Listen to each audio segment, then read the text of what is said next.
हाँ जी, कैसे करेंगे इसको? सेंट्रोइड निकाल के सर रेशियो दे रखा होगा 2:1 और फिर सेंट्रोइड आ रहा है 1:0 अब मेरी बात सुन लो, तुम सब गलत कर रहे हो, तुमने क्वेश्चन को ढंग से नहीं पढ़ा। उसका क्या है, coordinates of the mid points of the sides of the triangle.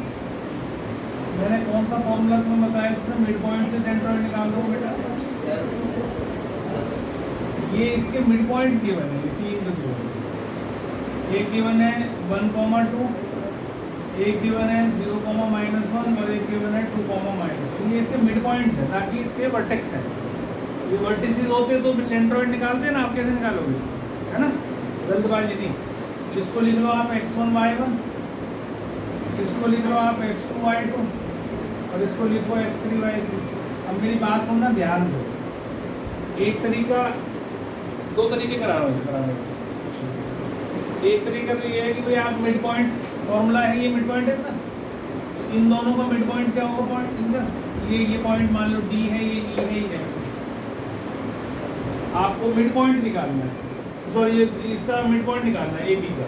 तो मिड पॉइंट ऑफ AB क्या होगा? मिड पॉइंट ऑफ AB क्या होगा? x1 + x2/2 y1 + y2/2, यही होगा ना? तो इसका मिड पॉइंट फॉर्मूला क्या होगा? यही होगा कि नहीं? ये तो किसके बराबर दे रखा है? और इसी तरीके से अगर मैं इसको जैसे इससे देखा है मेरे को, तो x कोऑर्डिनेट x के बराबर, y कोऑर्डिनेट y के बराबर रख सकता हूँ। x1 + x2/2 किसके बराबर आ गया? 1 के। और y1 + y2 किसके बराबर आ गया? 2 के। तो इससे हमारे पास एक इक्वेशन बन के आ गई है पहली, और इससे मेरे पास क्या बन के आ गई? दूसरी। ठीक, तो बन गई इक्वेशन। अब ऐसे ही हर साइड के लिए करो, तो हर साइड के लिए करोगे, इसके लिए भी करोगे। करना तुमने ऐसे ही है जैसे मैंने लिखा है, मैं इस स्टेप से कर रहा हूँ, इस स्टेप से। ठीक है, तुम्हें ये भी लिखाना है, मिड पॉइंट ऑफ ए भी लिखना है, सब कुछ लिखना है, लेकिन मैं डायरेक्ट कर रहा हूँ। यहाँ तक मैंने समझाया तुम्हें समझ में आ गया सबको? अच्छे समझ में आ गया सबको? अब आगे चलो, दीक्षा को आगे समझना। अब इसमें देखो क्या बनेगा? x2 + x3/2 = 2 और y2 + y3/2 = -1। आप नहीं करना इसको, आप करोगे तो नंबर कट जाएंगे। y2 + y3 = -2, दूसरी इक्वेशन ये हो गई, ये दो। अब तीसरी वाली के लिए भी करो, क्या बनेगा? x1 + x3/2 0 के बराबर और y1 + y3/2 इसके बराबर -1 के बराबर। तो इससे x1 + x3 क्या आ गई? 0। 0 × एनीथिंग इज 0। और y1 + y3 क्या आ गया? 2 आ गया। क्या आ गया? -2, सॉरी -2। ठीक है, अब जो x1 और x वाली सारी इक्वेशन है, 3 इक्वेशन x की बन गई और 3 इक्वेशन y की बन गई। तीनों को ऐड करो, x वाली x से ऐड होगी, तो आप देखो यहाँ पर x1 यहाँ भी आ रहा है, यहाँ भी आ रहा है, x2 यहाँ भी आ रहा है, यहाँ भी आ रहा है, x3 यहाँ भी आ रहा है, यहाँ भी आ रहा है। मतलब दो अगर सबको ऐड करूँगा तो ट्वाइस आएगा, सबको आएगा, ऐसे आएगा, twice of x1 + x2 + x3। और राइट साइड ऐड करेंगे तो कितना आएगा? 2 + 4 6, 6 + 0 is 6, है ना? तो ये 2 3 जा 6। तो हमारी इक्वेशन क्या बन गई? x1 + x2 + x3 कितनी आ गई? 3 आ गई। इतनी बात समझ में आ गई सबको? अब आप x1 + x2 की वैल्यू तो जानते हो, ये तो पता है। इसको यहाँ डाल दो, इस जगह अगर मैं क्या डालूंगा? 2 डालूंगा, तो ये बनेगा 2 + x3 = 3। तो x3 कितना आ गया? तो 1 आ गया। 3 को उधर, 2 को उधर ले गए, 1 आ गया। अब 1 को इस इक्वेशन में डाल दो, x3 को इसको उठाओ और इसमें डाल दो, इसमें। तो x2 + 1 = 4। तो x2 कितना आ गया? 3 आ गया। अब x2 वाली को इसमें डाल दो, तो x1 आ जाएगा आपके पास। x1 + 3 = 2। तो x1 कितना आ गया? -1 आ गया। तो सारे x1 x2 x3 तीनों निकल आए। समझ में आई बात ये? अब ऐसे ही y वाली को ऐड करो, पहले से उतारो, फिर y वाली को सारे को ऐड करो और ऐसे ही उसको निकालो। चलो करो फटाफट। एक इक्वेशन आपकी है y1 + y2 = 4 थी, एक y2 + y3 = -2 थी, एक y1 प्लस y3 जो है वो -2, इनको ऐड कर दिया तो twice y1 plus y2 plus y3 बन गया, ये 0 आ गया। तो इससे हमारे पास y1 plus y2 plus y3 कितना आ गया, 0 आ गया। अब y1 प्लस y2 तो आपके पास 4 है, 4 प्लस y3 0, इसमें ये उठा के रखा है, तो y3 कितना आ गया, -4 आ गया। इसको अब एक इक्वेशन ढूंढ लो जिसमें y3 हो, इसमें भी है, इसमें भी, दोनों में से कहीं डाल दो, मैं डाल देता हूँ। y1 आ गया आपका -4, यहाँ आएगा उधर जाएगा तो 4 - 2 दैट इज 2 आ गया। तो y1 आपका 2 आ गया, y3 आपका ये आ गया, और इसको इसमें भी डाल दो तो y2 भी आ जाएगा, y2 - 4 = -2, तो y2 पे आ गई, ये भी 2 आ गया, y2 में 2 आ गया। तो अब यहाँ लिख लो y1 आ गया 2, y2 आ गया 2 और y3 आ गया -4। तो 3 हमारे पॉइंट्स क्या हो गए, A तो ये हो गया, B जो है वो 3, 2 हो गया, और C जो है वो 1, -4 हो गया। These are the vertices of the triangle। ठीक है, समझ में आ गई भाई। अब इसमें एक चीज़ समझना अच्छे से, अब ये क्वेश्चन जरूरी नहीं है कि आपको कहे कि कोऑर्डिनेट्स निकालो, जरूरी नहीं है वो कहेगा फाइंड द कोऑर्डिनेट्स, वो कह सकता है यही सेम क्वेश्चन इसकी जगह लिख देगा फाइंड द सेंट्रॉइड ऑफ। अब सेंट्रॉइड के लिए फॉर्मूला हमें पता है x1 + x2 + x3/3, y1 + y2 + y3/3, ये हमारा फॉर्मूला है सेंट्रॉइड का। मैं लिखता हूँ ना, x1 + x2 + x3/3, y1 + y2 + y3/3। ठीक है, अब इसकी तो वैल्यू आप पहले निकाल चुके हो, तो ये आपने जैसे यहाँ निकाली y1 + y2 + y3 की तो वैल्यू है ना आपके पास, तो 0/3 0 हो जाएगा, और x1 + x2 + x3 क्या निकाली थी आपने, 3 निकाली, तो 3/3 1 हो जाएगा। यहाँ बस इसकी वैल्यू डाल देना आपने, जो दो इक्वेशंस आपने सॉल्व करी इनको ऐड करा के उसके बाद ऐड करने के बाद जो वैल्यू आई थी उनको डायरेक्ट यहाँ पुट कर देना। अगर आपको केवल सेंट्रॉइड निकालना है, अगर आपको वर्टिसेस नहीं निकालनी है तो आप डायरेक्ट पुट करेंगे, अगर आपको वर्टिसेस भी निकालनी है तो फिर प्रोसेस यही रहेगा, और फिर जब सेंट्रॉइड भी कह दे साथ में तो फिर वहाँ पे उसकी वैल्यू डाल देना। ठीक है, ये ध्यान रखना है इस बात का। उतार लो, फटाफट कर लो।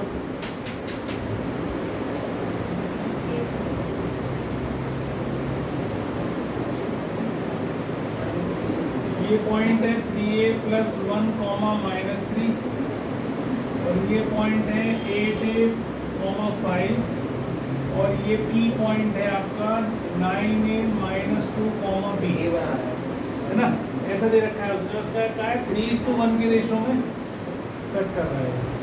तो सेक्शन फॉर्म में लगाओ पहले, तो सबसे पहले कहाँ आपको होता है, रेशो भी मिले हुए, पॉइंट भी मिले हुए, तो सेक्शन फॉर्म में लगा दो।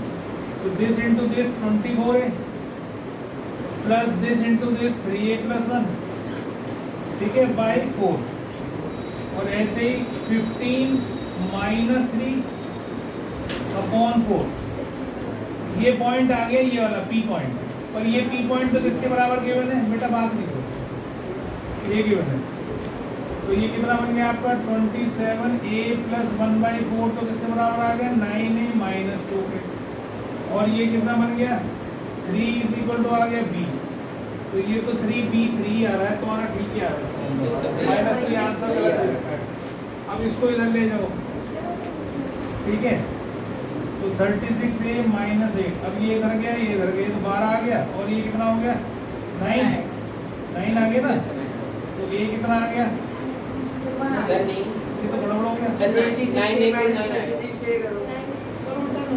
जरूर 27 + 1 है, 27 + 1, हाँ हाँ, ये गलती वो कैसा आ गया, हाँ ठीक है, ये 9 आएगा, यस सर, ये आ गया 1, यस सर, ये आ गया 1, B आ गया, सही यस, ये B की वैल्यू निकाल क्वेश्चन चेक करना पड़ेगा। वो इधर देखो बेटा, बात नहीं करो, देखो इसने कहा ये AB इसका मिड पॉइंट है, इसका 8, 10, -6, B, K, 4, मिड पॉइंट है 10 + k/2, ये A के बराबर है, -6 + 4/2, ये B के बराबर है। तो इससे आपके पास ये तो ऐसे ही रखो 10 प्लस के इज इक्वल टू कितना आ गया 2 ए ही रख लो, चलो इसको तो ऐसे रखो, इसको छेड़ो मत।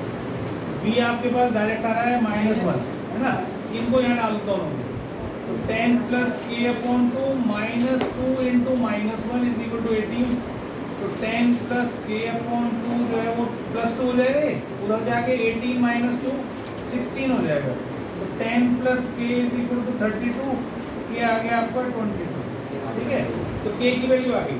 अब के की वैल्यू को यहाँ रख दो, तो बी पॉइंट क्या बन गया आपका 22,4। अब आपसे कहा है डिस्टेंस ए बी भी निकालो, तो 22 माइनस 10 का होल स्क्वायर प्लस 4 प्लस 6 का होल स्क्वायर, इसका अंडर रूट होगा 12 का स्क्वायर 144 प्लस 100, तो ये 244। अब इसका जो देख लो कितना आ रहा है 2√61, 2√61,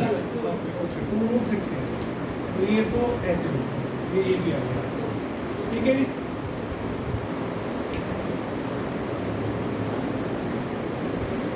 अब इसके दो वर्टिसेस दे रखे हैं, मैंने एडजेसेंट ले लिए, ऑपोजिट कभी नहीं लेना जब तक वो बोलेगा, है ना, जब वो बोलेगा तुम्हें किसी क्वेश्चन में तो ऑपोजिट लेने, नहीं तो नहीं लेने। और दोनों जो है यहाँ काट रहे हैं एक दूसरे को, कौन से पॉइंट पे 2, -5, तो बहुत आसान है। हमने कल एक प्रॉपर्टी पढ़ी थी, diagonals bisect each other of a parallelogram. Parallelogram के जो डायगोनल्स के मिड पॉइंट है वो दोनों बराबर होते हैं, ऐसा पढ़ा था ना कल। तो mid point of AC is equal to mid point of BD। जब तक ये याद नहीं रखोगे, घर पे जाके नहीं करोगे ना, ये होंगे नहीं क्वेश्चन। तो पहले मिड पॉइंट ऑफ AC निकालो, 3 + a/2 2 + b/2, ये आपका मिड पॉइंट AC का है। और मिड पॉइंट ऑफ BD, अच्छा ये मिड पॉइंट दे भी रखा है आपको, देखो ये रखा है ना, तो 2, ये बाद में लगाना है। मिड पॉइंट ऑफ AC आपको दे ही रखा है ऑलरेडी, ये दे रखा है, तो इसको इसके बराबर रखो, 3 + a/2 किसके बराबर 2, a कितना आ गया 1, और 2 + b/2 आया -5, तो b कितना आ गया -12, तो एक आ गया आपका 1, -12, ये आया है, तो ठीक है, सही है। ऐसे ही उसमें मिड पॉइंट लगा लो, मिड पॉइंट ऑफ BD वो आ जाएगा C -1/2 D/2, ये किसके बराबर है, ये भी 2 -5 के बराबर है, तो C -1/2 2 के बराबर, D/2 -5 के बराबर, C 5 आ गया, D -10 आ गया, तो C आ गया आपका, ये आ गया 5, -10, ये D आ गया। फाइंड द अदर 2 वर्टिसेस बोला था, हो गया, चलो बहुत बढ़िया। आपको A दे रखा है -2 B दे रखा है आपको 2, -4, और उसने बोला है AP = AB, ये है ना आपका 3:7, तो AP तो 3 है और पूरा AB 7 है। रेशो अगर हम ले तो ये 3x है, ये 7x है। रेशो कभी डायरेक्ट वैल्यू नहीं लिख सकते ना आप, ये 3x है, ये 7x है, तो ये कितना बचा 4x। अब AP = AB वो लिखो PP, वो 3:4 आ जाएगा, एक्सेस कट जाएगा, तो रेशो हमारे पास क्या है 3:4, तो ये आप यहाँ से हटाओ, ऐसे लिखो। अब आप सेक्शन फॉर्म में लगाओ, समझे, क्या आएगा 6 - 8/7 और -12 - 8/7, तो ये P पॉइंट आ जाएगा आपके पास, ये आया -2/7 और -20/7, दिस इज योर आंसर, ठीक है, समझ में आ गया, गुड। तो आपके ये 2 पार्ट तो ये बचे, 3 पार्ट ये बचे हैं, तो 2 पार्ट में ये 2 रेशो हो गए, ये 3 रेशो हो गए। अब आप सीधा B के साथ लगाओ इसको ऐसे, है ना, क्योंकि हमारे 2 पॉइंट ये लेने तभी तो रेशो लिया हमने। तो अब ये कितना हो जाएगा 7 × 2 = 14, ये 2 7 = 14 और 3 × 2 6/5, और ये कितना हो जाएगा 20 + 3p/5, ठीक है। ये किसके बराबर आ रहा है x, 7 के बराबर आ रहा है, इसके बराबर। तो ये कितना हो गया जी 20/5 4 हो गया ना, तो 4 किसके बराबर आ गया x के बराबर आ गया, और इसको इसके बराबर रख दो 20 + 3p/5 किसके पास 7, तो 3p हो गया 35 - 20, तो ये आ गया 15, पी कितना आ गया जी 5 आ गया, तो पी 5 आ गया। आपको अब ये पॉइंट बन गया 2,5 और ये बन गया 4,7। अब आपको वाई निकालना है, तो वाई में ये 1 2 3 पार्ट है इसका, ठीक है। तो आप इन दोनों का अगर देखोगे, इसका दोनों का मिड पॉइंट आर है, ये रेशियो बराबर बराबर है ना सारे, तो एस और क्यू का मिड पॉइंट आर है, या लिख दो R is the mid point of Q and R, Q and R, sorry Q and S, तो क्यू और एस का मिड पॉइंट है आर। तो अब आप इसका मिड पॉइंट निकाल लो, ये तो पॉइंट आई है ना, तो 4 + 6/2 और उससे निकालोगे क्या? आप तो देख नहीं रखा, समझने में गलती कर रहा हूँ मैं, एक मिनट, पॉइंट तो होना ही चाहिए ना। सर 1/4 बोल लो ना। हाँ वो ले लेंगे, कोई ना कोई से ले लेंगे, 1/4 ले लो। नहीं यही ले लो ना, तो जाओ ही मत उधर, आप 2:1 ले लो ना, ये ले लो इसको, ये 2:1, यहाँ पर तो वाई आ जाएगा ना, एक्स तो आई चुका, तो ये क्यू और बी में वो लगा दो सेक्शन फॉर्मूला इसमें, तो 2 × 7 14 + 1 × 4 4/3, और ये कितना हो जाएगा 2 × 10 20 + 7/3, ठीक है। ये पॉइंट आपको दे रखा है 6, y के, तो ये इसके बराबर हो जाएगा, तो y हो जाएगा 9। कैलकुलेट कर लेना, ये 14/3 तो 6 ही आ रहा है, 27/3 is 9, y के बराबर 9 आ जाएगा, ठीक है जी। चलो, ये अच्छा इंपॉर्टेंट क्वेश्चन है।